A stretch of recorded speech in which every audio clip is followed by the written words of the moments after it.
Baker Award dinner. I hope you enjoyed the reception. We got a great day for it outside. Tonight marks the 33rd annual presentation of the Baker Award. Before I actually get into the award presentation, though, I think many of you noticed as you were walking down the stairs that there were some big ovals or circles on the floor that were guiding you to the ballroom, and they were from our premier sponsor. And I'm going to acknowledge all the other sponsors in just a minute, but I especially want to acknowledge the premier sponsor for tonight's event because it's kind of an unusual sponsor, and it's Auburn University. Okay.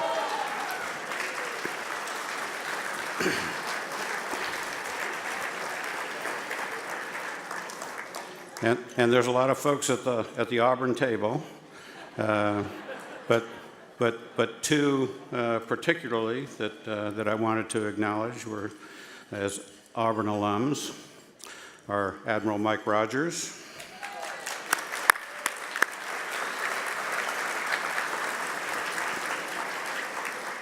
and Lieutenant General retired Ron Burgess.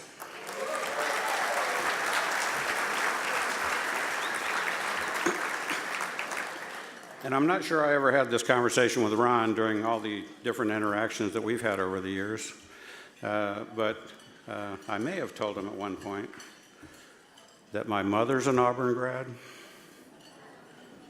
my brother's an Auburn grad, okay. 4 of my uncles are Auburn grads. I've got lots of cousins that are Auburn grads, but I'm not an Auburn grad. So what I do have to say is, Ron, Mike, Auburn table, all of you, this one's for Auburn. Roll Tide.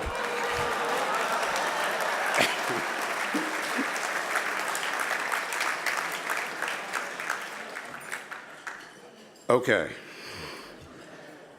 So I think you're going to find the rest of the program tonight is going to be a little bit unlike any before, for many reasons, and for some reasons that many of you already may be aware of. If not, and you, along with the Washington Press Corps, has been scouring the Omni in search of tonight's recipient, Bob Mueller, I have a news flash for you. He ain't here. I can assure you Bob would like to be here. We've had several conversations with him. I hope we can all appreciate that his current duties would make his participation in such a public event a little bit complicated.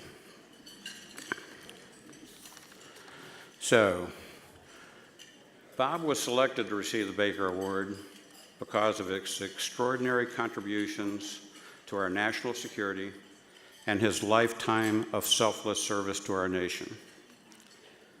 He has been universally praised and described by many variously as one of the most gifted, dedicated, professional, honest, selfless public servants that this nation has ever produced.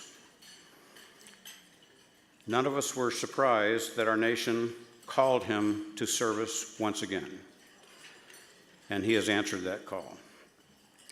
It's unfortunate that he can't be with us tonight to accept the Baker Award in person, but he is here with us in spirit, as Tish, Ron, and John Pistole will help us appreciate a little bit later in our program. We are stronger as a nation for Bob's service, so thank you, Bob.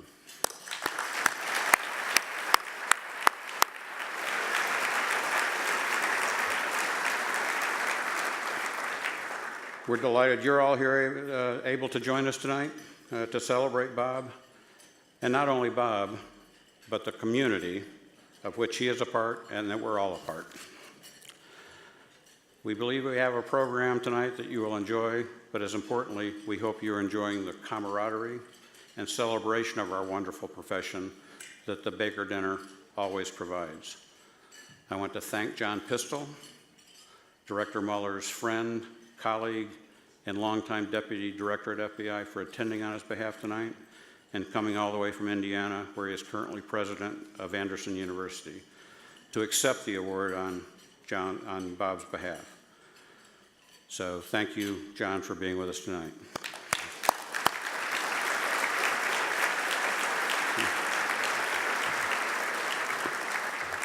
At this time, please rise for the presentation of the colors by the Armed Forces Color Guard.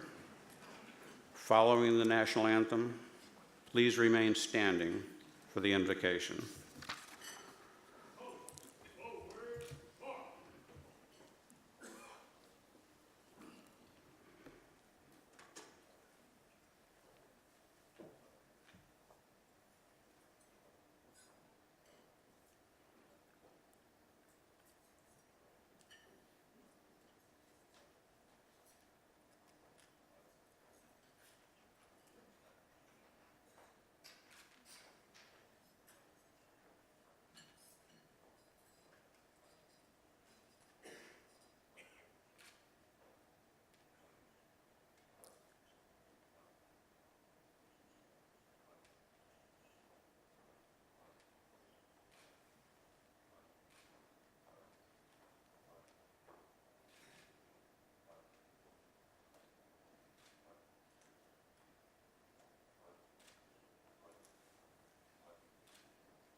Oh, say, can you see by the dawn's early light what so proudly we hailed at the twilight's last gleaming, whose broad stripes and bright stars through the perilous fight o'er the ramparts we watched were so gallantly streaming, and the rocket's red glare, the bombs bursting in air, gave proof through the night that our flag was still there.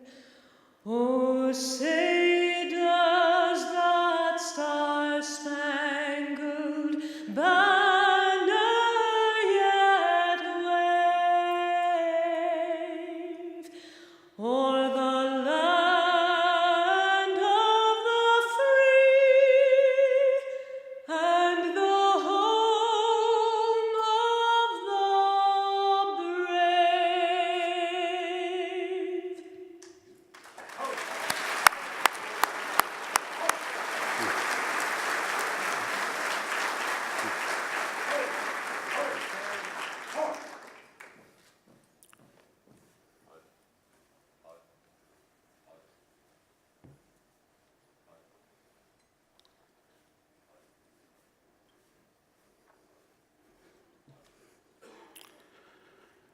Please join me in another round of applause for our singer, Lena Cycli.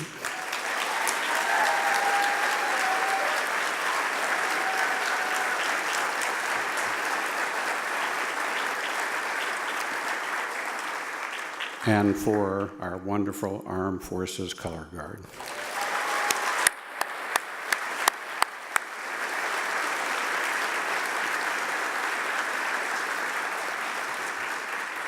I would now like to invite FBI Chaplain Steve Davis to give the invocation.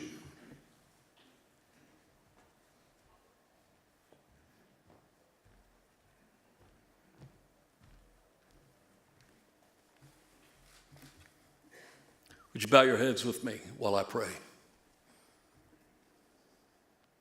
Great and mighty God, we thank you for this gathering here this evening to honor an esteemed patriot, leader, and colleague, Robert Mueller, for his leadership and accomplishments on behalf of our national security. We thank you for those who have gone to the great effort to make this event possible, those who have gone to great lengths to make time in their schedules to be here tonight. And I thank you for this gathering of people, many of whom are the unsung heroes of this day that we live in. Yet they are also world changers and who have cast their lot in to make the United States of America and the world a safer and more secure place to live. And in this most challenging time period in human history, we come to grips with not only our technological abilities, but also the magnitude of the various threats to our society and safety and the sheer numbers of them. And that sparks a sense of genuine humility. We can't successfully and regularly meet each threat successfully without superhuman capability. And we thank you for those bright lights in the IC and in our society and partners around the world who are leading the way for us to strategically grow and change and adapt. We thank you for inspired ideas and hunches, for intuitions, revelations, and breakthroughs. And we ask that you accept our efforts as establishing hope and peace, and that you fill us with your love and courage as we raise a standard against fear and hate, and that you give us the wisdom in defeating terror and unifying the human family. We thank you for our honoree tonight, Robert Mueller.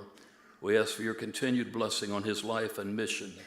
And we ask for strength in fulfilling our own purposes and missions. And I ask this in your unfailing name. And all the people said, amen. Thank you.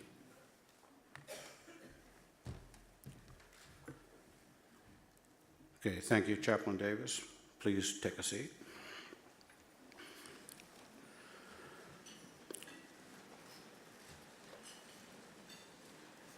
So I'm going to ask you to quietly resume working on your salads, but I'm also going to ask you to hold down the conversation here for a couple of minutes more. We have a couple of important things we need to do. As many of you are aware, this dinner requires months of planning, none of which is possible without our sponsors. I want to thank our sponsors for making tonight possible. I've already thanked Auburn University, our Patriot sponsor, but also thank you to Accenture, Boeing, BAE Systems, Booz Allen Hamilton, DXC Technology, Eagle Ray, Harris, Leidos, Microsoft, Noblest National Security Partners, Northrop Grumman, Cynet, Spadaro and Associates, PwC, Raytheon, and Vencor. Thank you. Join me in thanking all of our sponsors.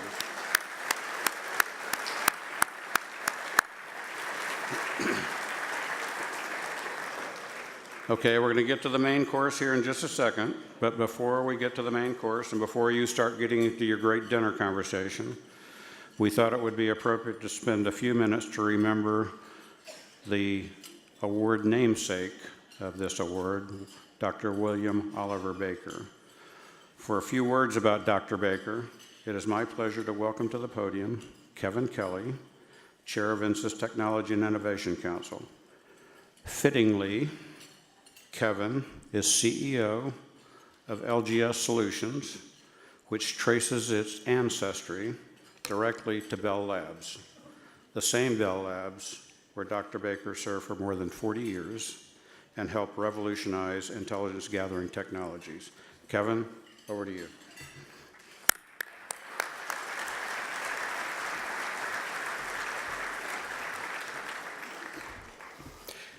Good evening. I didn't have the honor of knowing Dr. William Baker. His tenure at Bell Labs preceded my time there. But many of us who worked at the labs after he left came to feel what we did know about Bill Baker. He was a mentor, if not a very wise friend, that some of us never had the pleasure of meeting in person. Maybe that's because no matter what kind of science or engineering work you do at Bell Labs, you're following the paths and customs that Bill Baker established in his years as head of Bell Labs R&D operations, and eventually served as the president of Bell Laboratories. Here at INSA, many of us know a lot about Bill Baker, about his career at Bell Labs, his advising of 5 U.S. presidents, his 27 honorary doctorate degrees, his role in founding 2 organizations that we now know as the NRO and DISA, his instrumental work in building the post-war partnership between our nation's R&D labs and our intelligence and national security organizations, and after all, that's what we're all about. But as Bill once complained to his son during his tenure at Bell Labs, nobody knows what I do. Does that sound familiar to anybody in the room?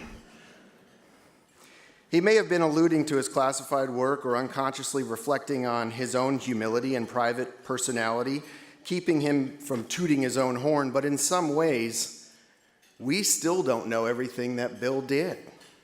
As one example, Dr. Baker's work in forming a committee to strategize a post-war plan for organizing our nation's intelligence and security apparatus, the result of which we still refer to simply as the Baker Report, was so forward-looking, so far-reaching, so well-conceived, so relevant that most of it is still classified. And yes, there is a thing as classified. Sorry. But the one thing we do know about Bill Baker was that he was a very rare combination of a scientist, a strategist, a manager, an executive administrator, a counselor, a mentor, and an innovator. Bill joined Bell Labs about the same time as the other young Turks, that's what they used to call them, that created Bell Labs' reputation. Geniuses like Shockley and Bardeen and Bretan, the Nobel Prize winners for inventing the transistor. Claude Shannon, the father of information theory, Jim Fisk, and Mervyn Kelly, who saw the coming revolution of microelectronics as early as the 1940s. Many of these young Turks learned their science in their teen years by building radios and taking apart car engines, while Bill Baker spent his youth on his parents' turkey farm on the Maryland Eastern Shore, learning rudimentary material science as he helped his mother, Helen Baker, develop and perfect their own turkey feed. After Bill was accepted into into Princeton University for grad school, his parents decided, we're going to sell the farm and move to New Jersey with you. Which is what we do, right? We go to college with our kids. When he arrived as a young chemist at Bell Labs, Bill's farming childhood and experimentation with turkey feed had taught him a lot about the value of failing fast, and fail he did. Many stories of other Bell Labs engineers and scientists were told about explosions that occurred in Baker's labs as he tried one material after another to make possible the engineering and scientific dreams of his colleagues. From his childhood experience in mixing turkey feeds, hands-on chemistry, if you will, Dr. Baker knew that material composition was where the theoretical rubber hit the road, and quite literally, as when he led the effort between Goodyear and Firestone to create the U.S. synthetic rubber industry, which played a vital role in the Allied nations winning the Second World War. That was just one example of how Bill Baker could combine science and the needs of humanity, and the reason why he is often called the science humanist. Bill once said of Bell Labs, "We succeeded for the first time in bridging the gap between the best of sciences and academies and the important applications that modern society needed."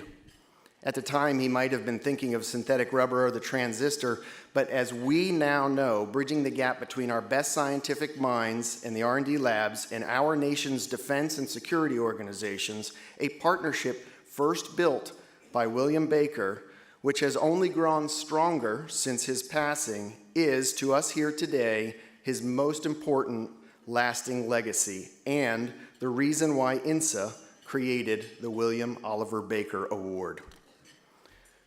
So congratulations to Director Mueller, and thank you for providing me an opportunity to introduce you to William Oliver Baker. Now, without further comment, why don't we enjoy our dinner, and the program will continue after the meal. Thank you. So good evening, everyone. It is so good to see everyone here tonight, and I hope you all enjoyed dinner, and please enjoy your dessert. For more than 30 years, the William Oliver Baker Award has recognized the leading thinkers and statesmen, those women and men, who have effected profound change on the intelligence and national security affairs of the United States. And it is now my pleasure to recognize the previous Baker Award recipients who are here with us tonight. As I read your names, please stand and remain standing until all names have been called. The 2002 recipient, the Honorable Charlie Allen.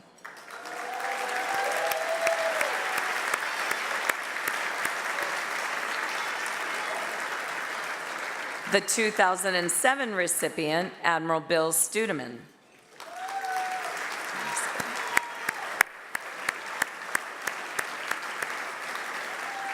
The 2008 recipient, the Honorable Dick Kerr.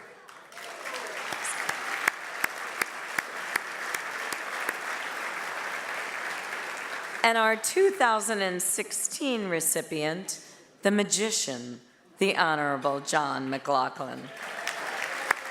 A big round of applause.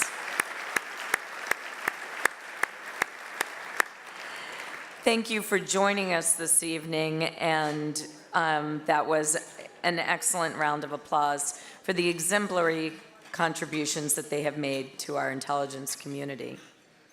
Since we gathered at this dinner a year ago, the 2001 Baker Award recipient, the brilliant, thoughtful, and inspiring Sidney Drell, passed away in December at the age of 90.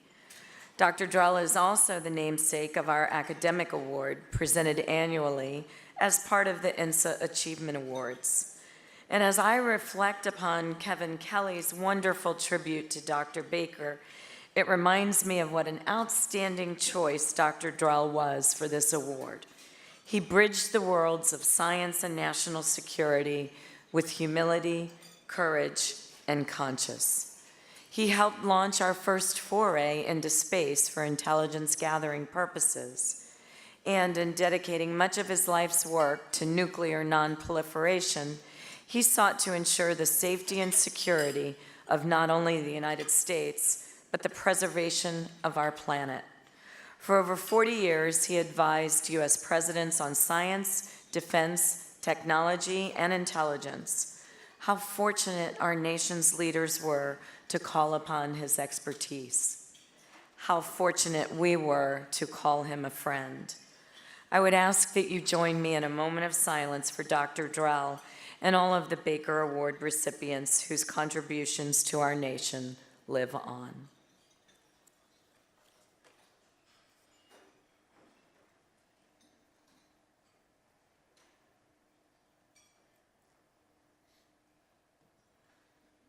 Thank you. Now, I think as everyone is keenly aware, Director Mueller is unable to be here tonight.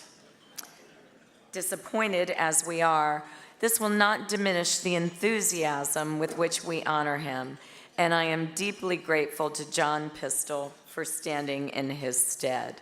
John, thank you for being here, and we look forward to your remarks. I think of all the planning that went into this evening, dating back to the Baker Award Selection Committee's deliberations late last year. And it brings to mind the Alan Saunders quote, "Life is what happens to us while we are making other plans." The past few weeks have made me appreciate the efforts of this organization perhaps more than ever, from the selection committee members to the sponsors, to the hundreds of you who registered to attend and are still here tonight. The show must go on, and here you are. Thank you all for being here. Because this night is about not only the recognition of Director Mueller, it is and has always been an opportunity to come together in celebration of all the women and men serving in our intelligence and national security communities. And coming together as a community seems particularly appropriate at this time. I hope you leave here tonight with a greater appreciation for the community that you are all a part of and your contributions to it. I hope you come away with a renewed sense of mission, and I hope you enjoy yourselves too. Now, like you, I have seen Director Mueller's name in the news plenty of late. One article I read recently recited an exchange between Bob and another recent Baker Award recipient, Congressman Dutch Ruppersberger, then ranking member of the House Intelligence Committee. Now, while this conversation occurred in 2011, in the later stages of Director Mueller's FBI tenure, I thought it appropriate to share with you now. Congressman Ruppersberger asked Bob about his timeline for retirement. Director Mueller responded, "I don't use the word retirement." I find that comment telling. We honor Director Mueller because he is the consummate public servant, and it is a return to public service that precludes his participation with us here this evening. We honor Director Mueller for his remarkable professional record and for the qualities of the man himself, his integrity, his sense of fairness, his determination, and his commitment to the rule of law. These are precisely the qualities that distinguished him to be selected for the role of special counsel to the Department of Justice. Even in our divisive climate, Director Mueller's sense of duty and patriotism stand above reproach. But we should not let current events overshadow Director Mueller's already incomparable contributions to the nation. To lead the FBI at any point in history is a significant responsibility. To take office the week before 9/11, I am not sure we can fully comprehend or appreciate the burden he bore. Amidst immeasurable grief and guilt and uncertainty, the FBI followed Director Mueller's leadership and got to work.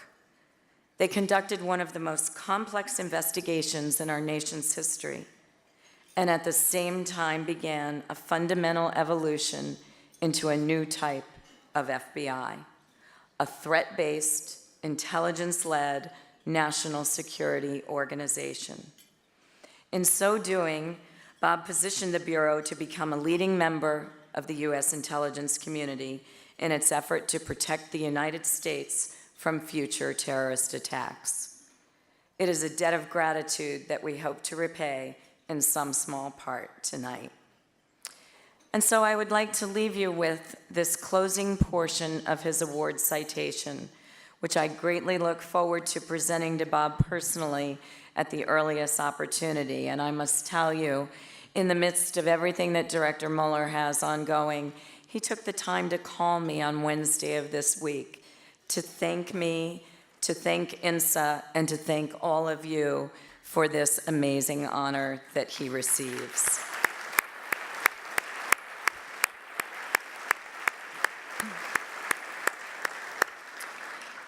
And so a portion of the citation. A deeply devoted and patriotic public servant, Director Mueller has demonstrated great courage and character for more than 40 years. He was a decorated United States Marine Corps officer, receiving a Bronze Star and Purple Heart, among other commendations, for service in Vietnam, and later became a successful federal prosecutor of violent and white-collar crimes. Nominated by 4 U.S. presidents to positions of significant trust and responsibility, and confirmed each time by the U.S. Senate, Director Mueller, with his remarkable record of public service, is richly deserving of this high tribute.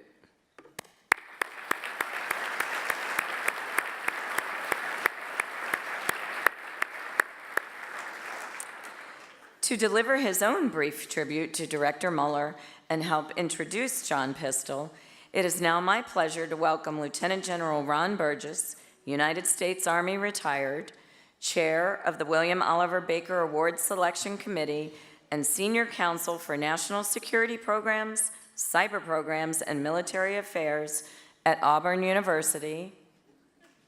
War Eagle. Ron, welcome to the podium.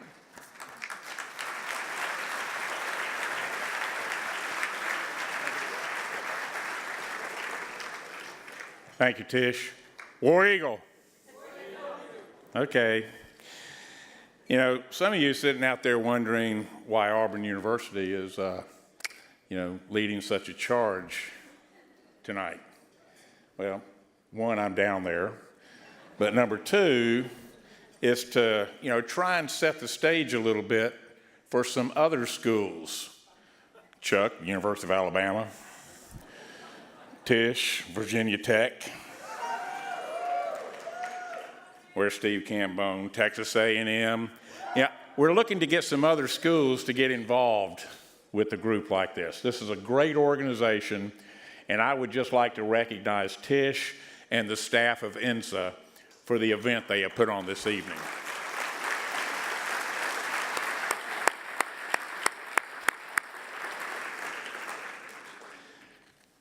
But it's my pleasure to represent the Baker Award Selection Committee, which unanimously selected Director Mueller to receive this year's honor. I want to thank my fellow committee members, Matt Curtis, Mary Sturdivant, Bill Wansley, and Dave Waisgrass, for their contributions throughout the process that we did. Now, this is a responsibility that the INSA's Board of Directors takes very seriously. We appreciate the trust that Tish and our fellow colleagues on the board have shown in us. If it is possible, I think recent events, as has been pointed out, only strengthened our committee's resolve that no one more deserved this honor this year than Bob Mueller.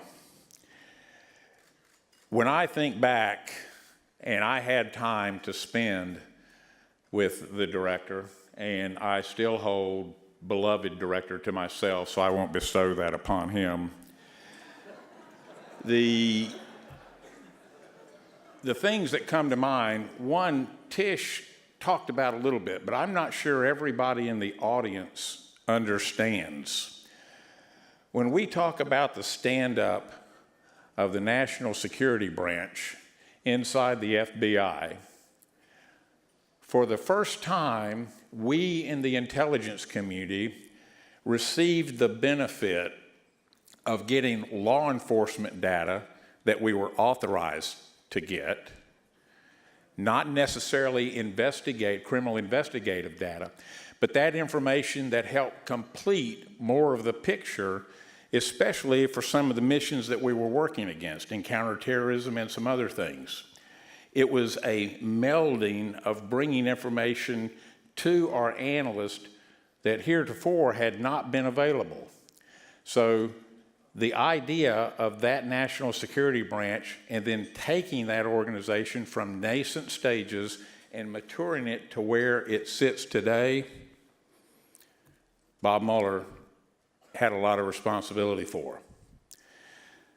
Now, having said that, you had to know him. I had the opportunity to observe him in different fora, sitting there talking to Admiral Rogers this evening about his time on the Hill, and I had opportunity with the director to do testimony. I also had the opportunity to do the Oval Office with him and NSC briefings. He was always on point. He knew his subject matter, and he trusted his analyst, but at the end of the day would make his own call as the director, which any senior leader will do. But he took it an extra step.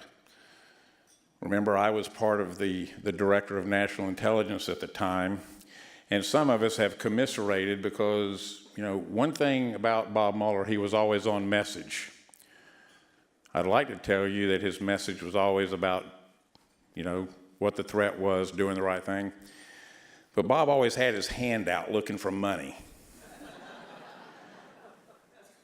He never missed an opportunity, John, Pistole, to sit there and look at me or others in senior leadership in the Office of Director of National Intelligence and say, you know, if you guys could just give us the rounding error to the right of the decimal point for the budget for NRO, we would do a lot better. We're just a rounding error, and we can do a lot more. He was consistent. Now, I could go on, but I think I'll let John tell you some other stories, because I'm sure he has some much better ones, because anytime you're inside the circle, you know some good ones. John served under the director as the deputy director of the FBI for nearly 6 years, from October 2004 to May 2010. He was intimately involved in the leadership of the FBI's counterterrorism mission. In 2010, President Obama nominated him to serve as administrator of the Transportation Security Administration. He was unanimously confirmed by the U.S. Senate. One story on John. I had left Washington, gone back to Alabama, and I was on one of my many trips back and forth. I was standing there in the line like everybody else going through the airport. I ran into John, standing in line like everybody else as the director of the Transportation Security Administration. And we chatted. And he was right. The only way you know what your people are doing and if they're setting the standards where they need to be and doing what they're supposed to be doing is if you go through the process each and every time. John, it speaks volumes about you. Since 2014, he has served as president of his alma mater, Anderson University, another AU, I might add, in Indiana. He received his law degree from the McKinney School of Law at Indiana University. It's now my pleasure to ask John and Tish Long to come up on stage for the presentation of the 33rd William Oliver Baker Award.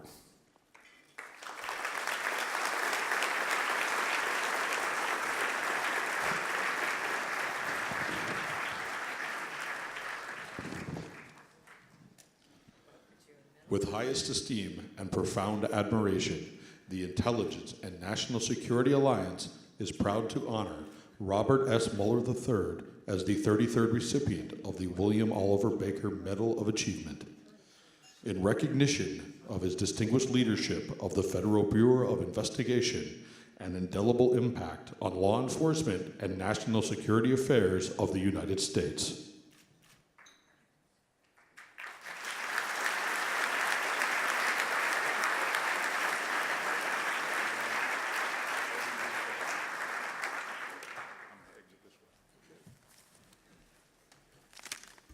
Well, thank you, Ron, and good evening, everyone. It is a distinct honor to be here to accept this award on behalf of Director Mueller. I did have the privilege and pleasure and pain of working directly with him so closely. He was a very demanding, challenging leader. He expected excellence in all things, and if you do not deliver that, then you recognize that. So he actually did send in a statement, so I've been asked, and if not instructed, to read his statement. So this is, this is Bob Mueller now. I started to go, I am sorry that my current duties make it impossible for me to attend in person. I'm sure that you will find that John is at least as interesting a speaker as I am. There are two things I want to express personally. First, I am very honored to receive this award. The prior recipients of this award are a humbling group to join.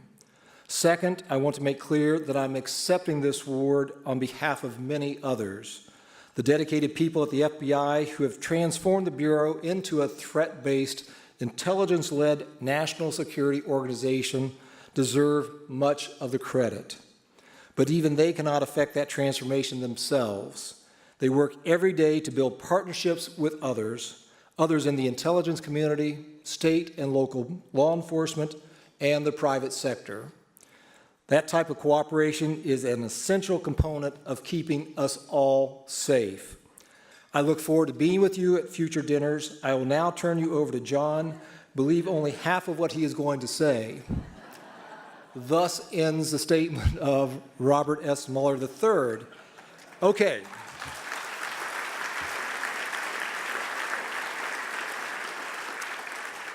So maybe there will be some alternative facts tonight. Let's see. See, I'm outside of government. I can say that, right? So we are here to recognize and honor a great American, but unfortunately, Ann Mueller couldn't be here tonight. So I'd like to make a few comments about her husband, RSM III, as we think of him in the Bureau, and he had a nickname that nobody told him about for years because they were afraid they'd be transferred to Butte, Montana, like Hoover did. So I'm not even going to share that now because I still may be transferred. I don't know. Anyway, when we think about Robert Mueller, you've got the program there, and you see some earlier photos of him, but this was his official portrait for the Bureau when he started, as Tish mentioned, on September 4th, 2001, 7 days before 9/11. And as has been already said, most everybody here, anybody who's met him, and especially those who've worked closely with him, think of him, I believe, as an extraordinary public servant, answering the call to service time and time again. So whether it was Vietnam, whether it was DOJ, whether in San Francisco or in Boston or in Maine Justice as the Assistant AG for Criminal Division, which was the powerhouse division pre-9/11, working homicides, prosecuting homicides in D.C., back to San Francisco as the U.S. Attorney, and then back to Maine Justice as the Acting Deputy Attorney General, and then to the FBI, answering the call to service. When he started on September 4th, the Attorney General Ashcroft's priorities were guns and drugs to reduce the violence and the drug usage. And so within that 7-day period, that's what he focused on. And then everything changed, as we know. So fast forward 10 years past that, and what happens? He's asked to serve again. So not only does he do his 10-year maximum term, but he's then asked to spend another 2 years, which he readily did. And so it's just a remarkable record of accomplishment. And now, special counsel.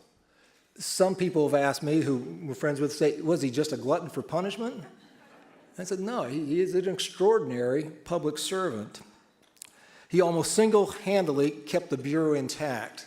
For those of you who kept track of different commissions and things, there was a strong movement to separate the criminal investigative mission of the FBI and the national security mission. The Mi5 Model is what that came to be known as. And again, it was through him being fit, and that's an abbreviation for focused, intentional, some people would say intense, and tenacious, that the Bureau was kept intact. And that's not an overstatement, because I was there, I saw everything that happened. Now, he particularly enjoyed some parts of the job more than others, and that's to be able to testify before the House and the Senate. And he quickly learned that even though he may disagree with certain senators and representatives, he always showed utmost respect for them, as you can see here. And anybody who's worked with him has seen that face before. Now, some of his staff told him that he needed to lighten up some, that he was too intense, he's too focused and all that, and perhaps even smile a little bit. And so that's part of that look as he's trying to come up with that genuine smile. So that didn't work so well. So somebody said, boss, do you have any hobbies? Well, he did enjoy golf, but not for the first few years after 9/11. That came later.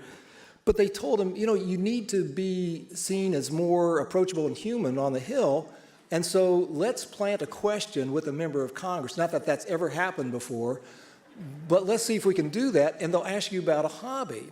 And he said, well, I don't know, that just doesn't seem right, but okay, so they convinced him. So here's an early attempt to explain his fishing expedition and how successful he had been. Unfortunately, when pressed by another senator to say, now, is that exactly what it was? Here's what he said. Okay. maybe it wasn't quite that big. And then a third senator, who he was really not friends with, said, now, Mr. Director, you do remember that you're under oath, right?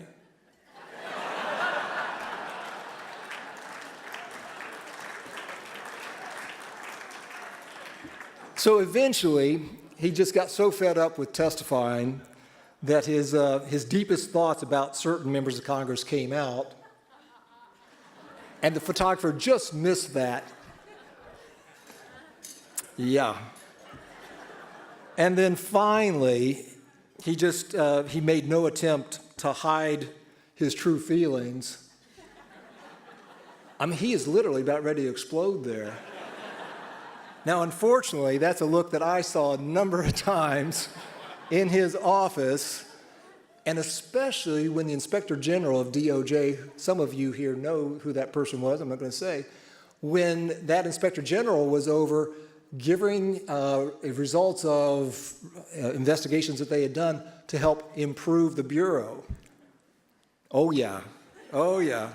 So, yeah. So then he realized, when he finally realized that he would actually have one last time to testify, he actually did break into a smile.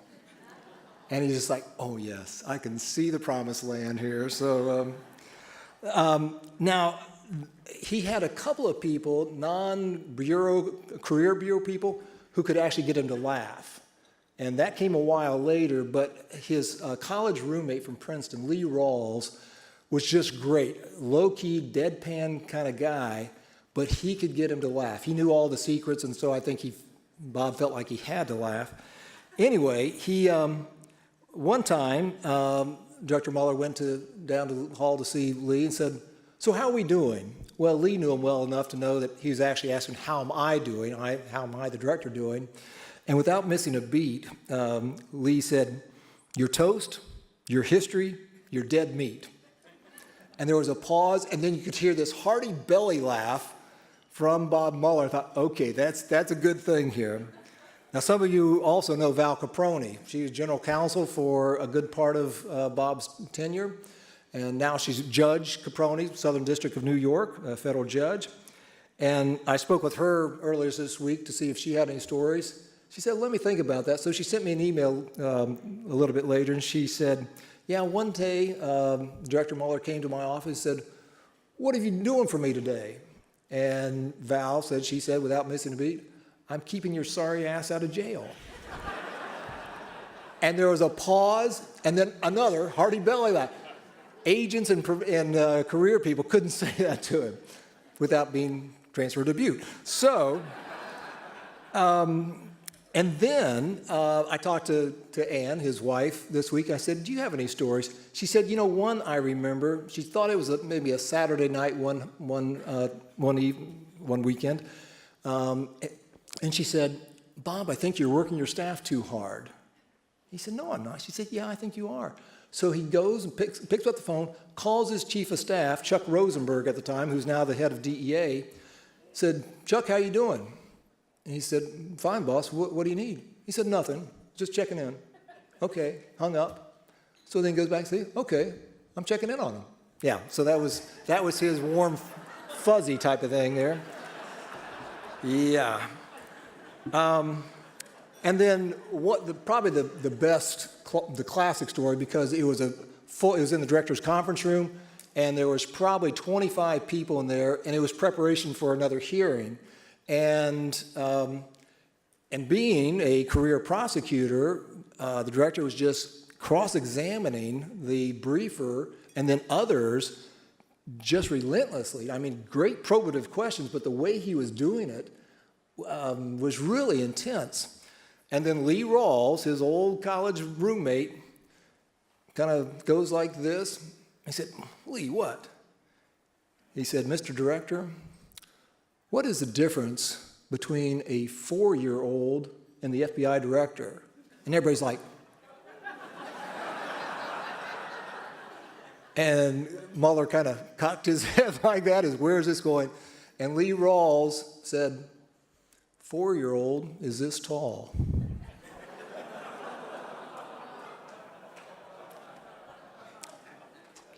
He actually laughed in front of career people on that one. Yeah. So, what do retired FBI directors do? Well, some go back into private practice, do different things. Some go out and help out old colleagues at their universities who are starting national security and cybersecurity programs. He was so gracious. He came out in the fall, no cost, and spent an evening and the next morning with us, meeting with students, doing a public forum. He requested we do a fireside chat, and so that's why that's there. But it was great seeing him in that setting because he was relaxed, and as you can see, he actually smiled and laughed. And it was great to see the post-Bureau life. Now, the special counsel, I'm not sure we're going to see that one again. So in conclusion, what is Bob Mueller's legacy? I would suggest 5 things briefly. First, it's still being written. He may go down as one of the most influential people in recent history. Second, he has an unwavering commitment to the rule of law, which everybody should take great comfort in. Third, he has been and continues to be a role model for anybody who's encountered him, and he should be a role model for everybody who works for the government, and frankly, just anybody who is pursuing excellence. He demonstrated 3 qualities every day: hard work, professionalism, integrity. And I took that with me to TSA to say, this is what I expect of the 60,000 men and women of TSA: hard work, professionalism, and integrity. And that's because Bob Mueller lived that out.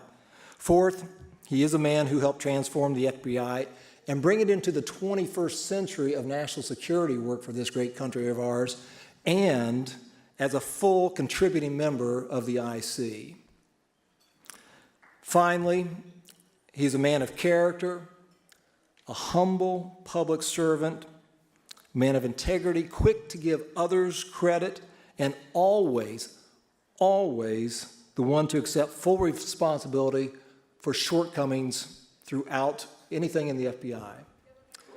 Thank you again for the privilege of accepting this award on behalf of Bob and Ann Mueller. Thank you.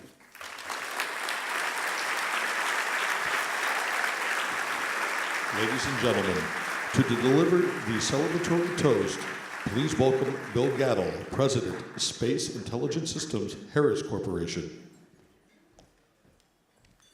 Good evening. If you could please stand for the toast this evening.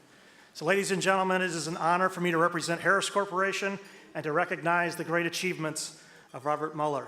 After becoming the director, as you've heard tonight, just a week before September 11th, he basically has transformed the FBI from a domestic crime unit to forcefully addressing counterterrorism. He's been the only director that actually reached the end of his 10-year term limit after it was established in 1976, and then President Obama asked him to go another 2 years, citing that Bob's strong leadership was that reason. America is safer today because Robert Mueller was FBI director during this critical time.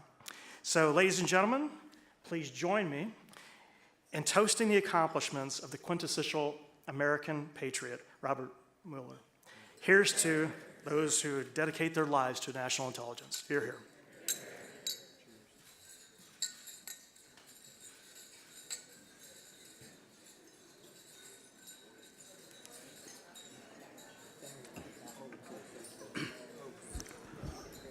Okay, ladies and gentlemen, enjoy your champagne. As you leave, this concludes our program, but as you leave, going out the back, you're going to see the amazing INSA interns that are going to be handing out some chocolate memorabilia, okay? But some of those interns are brand new and they're looking for jobs, so stop and talk to them, okay? Good night, be safe going home.